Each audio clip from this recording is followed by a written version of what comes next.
यदि एक समांतर श्रेणी का 7वां पद तथा 13वां पद क्रमशः 34 तथा 64 है।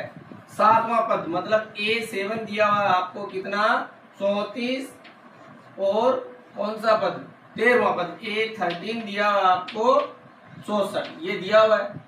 तो आप इसमें 7 पद को कैसे लिख सकते हैं A प्लस 6D बराबर 34 दिया हुआ है समीकरण 1 दे दो। 13 दिया हुआ है 13 को कैसे लिख सकते A प्लस 12D बराबर 64 लिख दो ये समीकरण 2 होगी। अब लिख दो समीकरण 1 व 2 1 में से 2 को घटाने पर समीकरण 1 में से 2 को घटा दें क्योंकि 18वां पद ज्ञात करना है तो हमें क्या चाहिए A और D चाहिए। इन दोनों समीकरणों से A और D निकल जाएगी।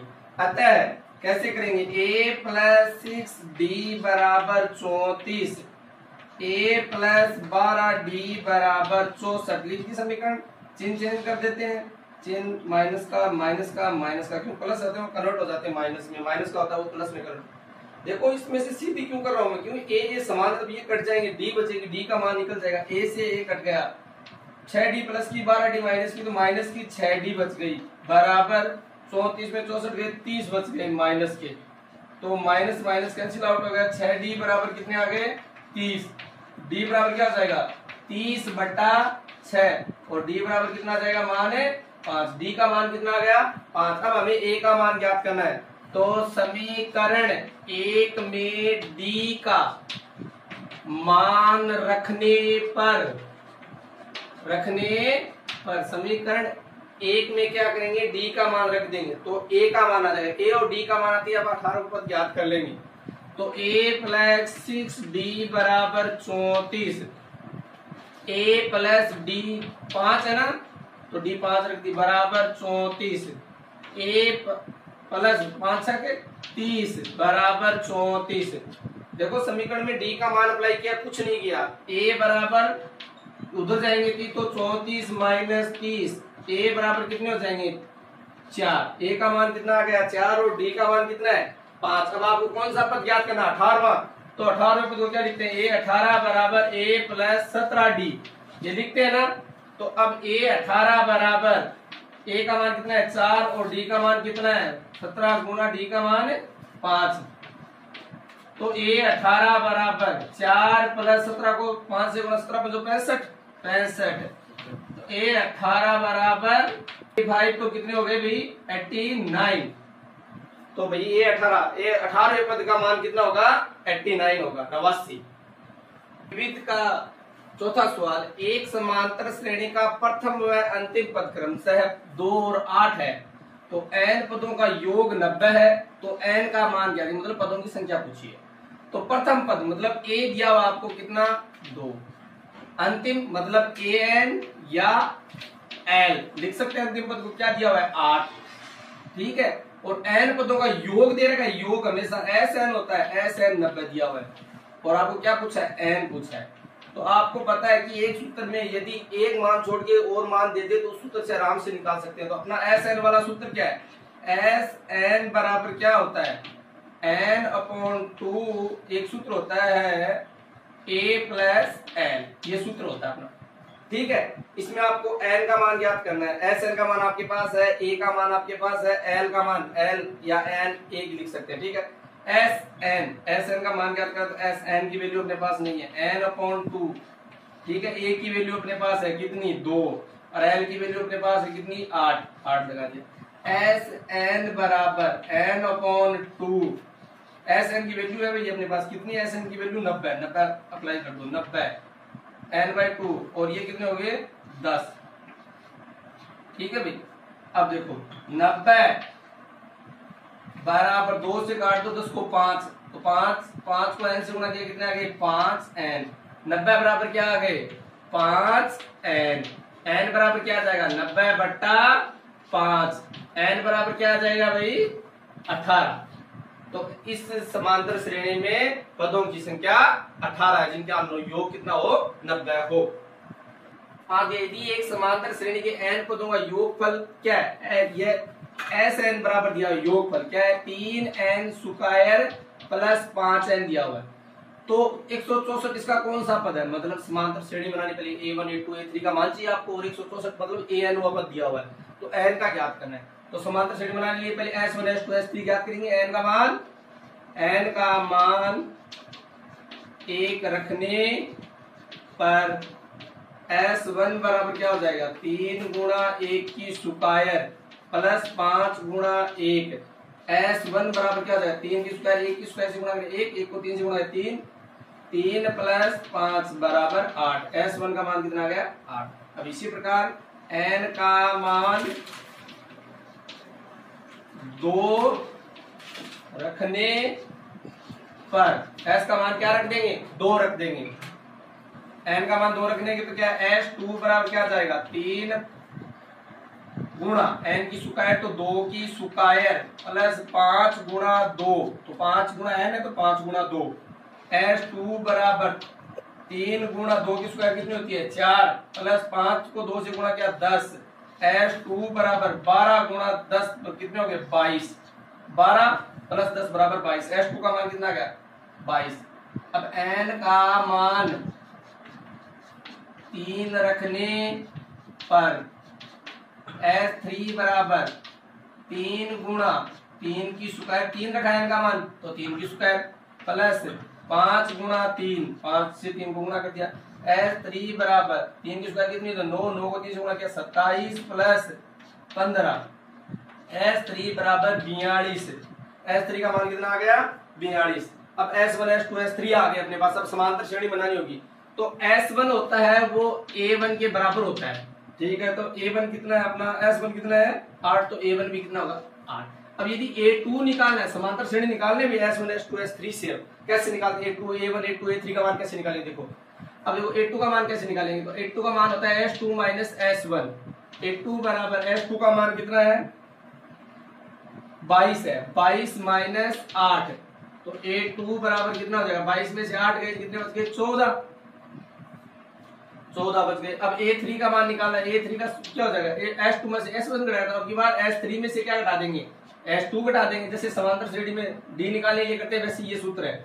a3 बराबर कितना है, s2 का मान कितना है 42 माइनस और s2 का मान कितना है 22 घटा दो कितने बच गए भी, a3 बराबर 20, तो ये कितने आ गई 20। अब a1 a2 का मान आ गया, AP समांतर श्रेणी अपने पास क्या बन गई 8 14 20 डेश डेश डेश 164। भाई यहाँ दे रखा है इसका कौन सा पद 164, मतलब अंतिम पद 164 है तो वो दे रखा हमने लिख लिया। यहाँ a का मान क्या गया 8, d का मान क्या गया 14 में से 8 गए 6 और an का मान कितना आ गया 164। d को पता आपको कैसे निकालते हैं, 14 में से 8 गए 6 और an का मान कितना है 164। अब आपको पता है an वाले सूत्र में रख देंगे तो a अपने पास है, d अपने पास है, an अपने पास है, तो n निकल जाएगा। जिस समीकरण में आपको कोई सूत्र है उसमें से एक वैल्यू छोड़ के सभी मान दिए हो ना, तो उससे आराम से एक वैल्यू का मान निकाल सकते हैं। तो an वाला सूत्र रखाएंगे, an बराबर क्या होता है a प्लस n माइनस 1 गुणा d, ये अपना सूत्र होता है। an का मान निकालना पे an का मान अपने पास है कितना है भाई 164 बराबर a का मान अपने पास है कितना 8 प्लस n का मान अपने पास नहीं है n माइनस 1 गुणा d का मान 6 है, रख दिया 164 बराबर 8 प्लस 6 को n से गुणा करो 6n माइनस 6 कोष्टक का इसमें समीकरण से गुणा कर दिया, कोष्टक से पूरे 6 को n से गुणा किया 6n और 1 से गुणा किया माइनस 6 164। 8 प्लस के माइनस के इधर कितने बच गए प्लस के 2 बच गए और प्लस 6n, तो प्लस के 2 और 6n बच गए, क्यों 8 प्लस के इधर माइनस के कितने बच गए प्लस के 2 और इधर 6n है तो 6n है 164 बराबर 2 इधर लिया गुणित की संख्या -2 बराबर 6n, क्यों प्लस की इधर आएगी किसकी हो जाएगी माइनस की। 164 में से 2 गए 162 बराबर 6n। अब n बराबर क्या हो जाएगा 162 बट्टा 6, n बराबर कितने आ जाएंगे 27। तो इसका कौन सा पद 164 है, 27वां पद 164 है। नंबर 6, यदि एक समांतर श्रेणी के प्रथम पदों का योगफल Sn है, मतलब Sn दिया प्रथम पदों का योगफल, यदि S2n बराबर S3n है तो S3n अनुपात Sn होगा, मतलब इसका अनुपात पूछा क्या होगा।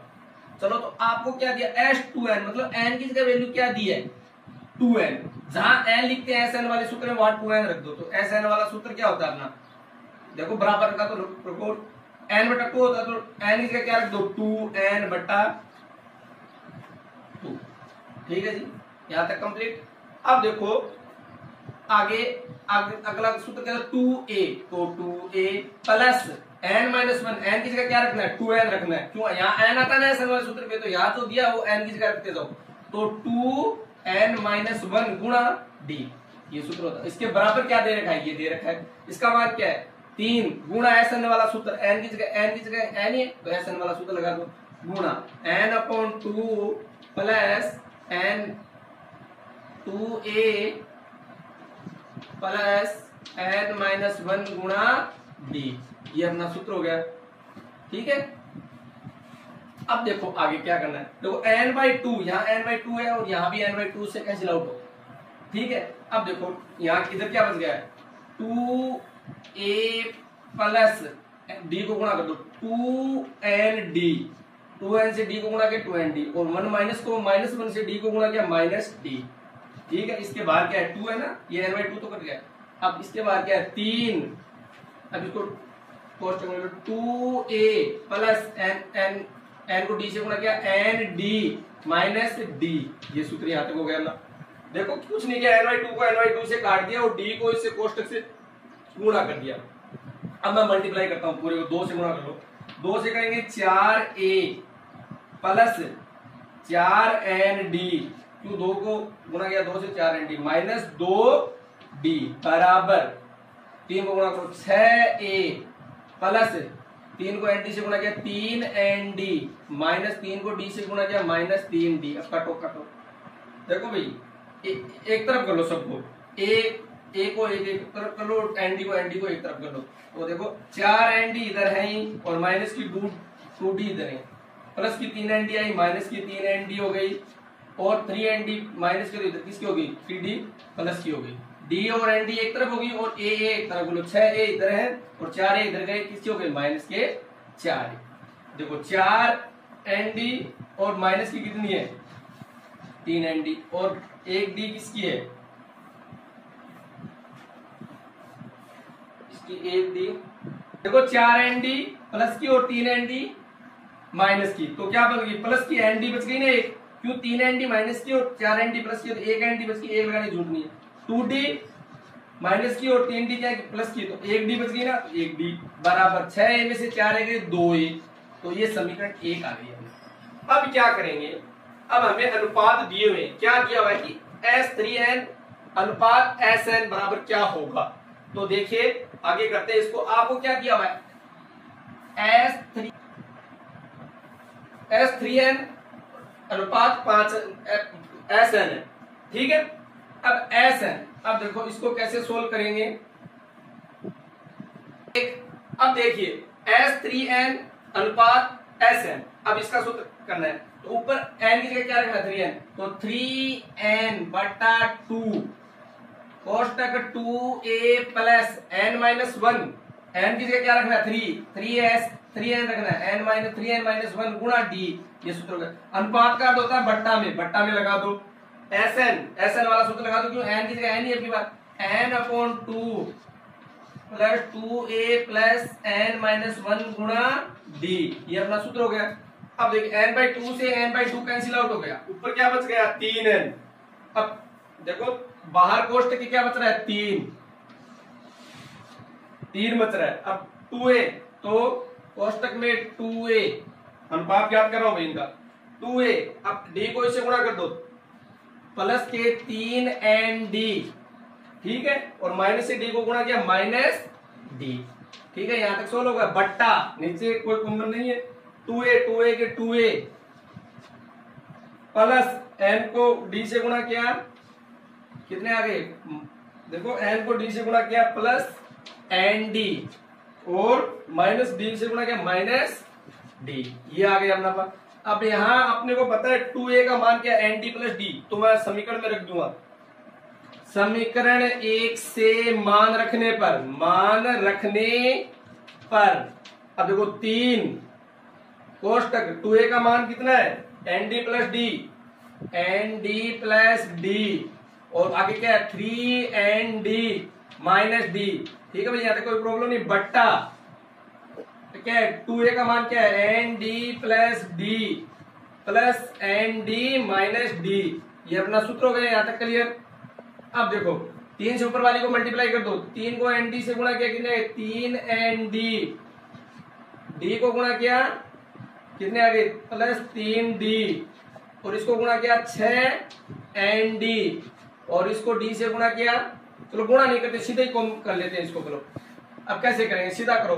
देखो nd और 3nd कितने हो गए 4nd, 3 पढ़ा रहे हैं 2 बार, और d से d कैंसिल आउट हो गया, माइनस और प्लस है तो क्या ऊपर क्या आ गया 4nd।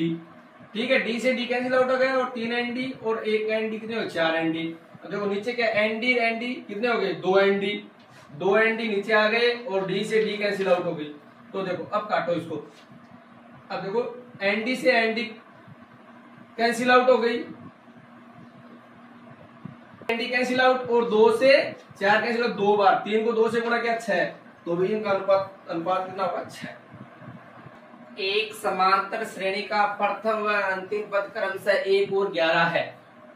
मतलब प्रथम पद तो क्या दिया हुआ है a दिया हुआ, कितना 1, और सा क्या दिया हुआ है अंतिम पद मतलब an या l दिया आपको कितना 11। अंतिम पद को l लिख सकते हैं या an लिख सकते हैं। यदि इसके पदों का योगफल 36 है, मतलब आपको क्या दिया हुआ है Sn बराबर कितना दिया हुआ है 36, तो इसके पदों की संख्या ज्ञात की, तो आपको क्या ज्ञात करना है n ज्ञात करना है। बस Sn वाला सूत्र लगाओ, Sn बराबर n/2 कोष्टक a plus l।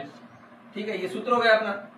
Sn का मान कितना है 36 बराबर n का मान ज्ञात करना है n/2, a का मान अपने पता है 1, और l का मान कितना है 11 रख दिया। 36 बराबर n/2 और गुणा 12, 11 को 1 जोड़ा 12, इससे गुणा तो 12 कर दिया। 36 बराबर काटा तो 6 आ गए, 12 को 2 से काटा 6, तो 6n हो गई इधर 6n। 36 बराबर क्या आ गए 6n, n बराबर क्या हो जाएगा 36 बट्टा 6, n बराबर क्या हो जाएगा 6। तो इसमें इस समांतर श्रेणी पदों की संख्या कितनी है 6 है।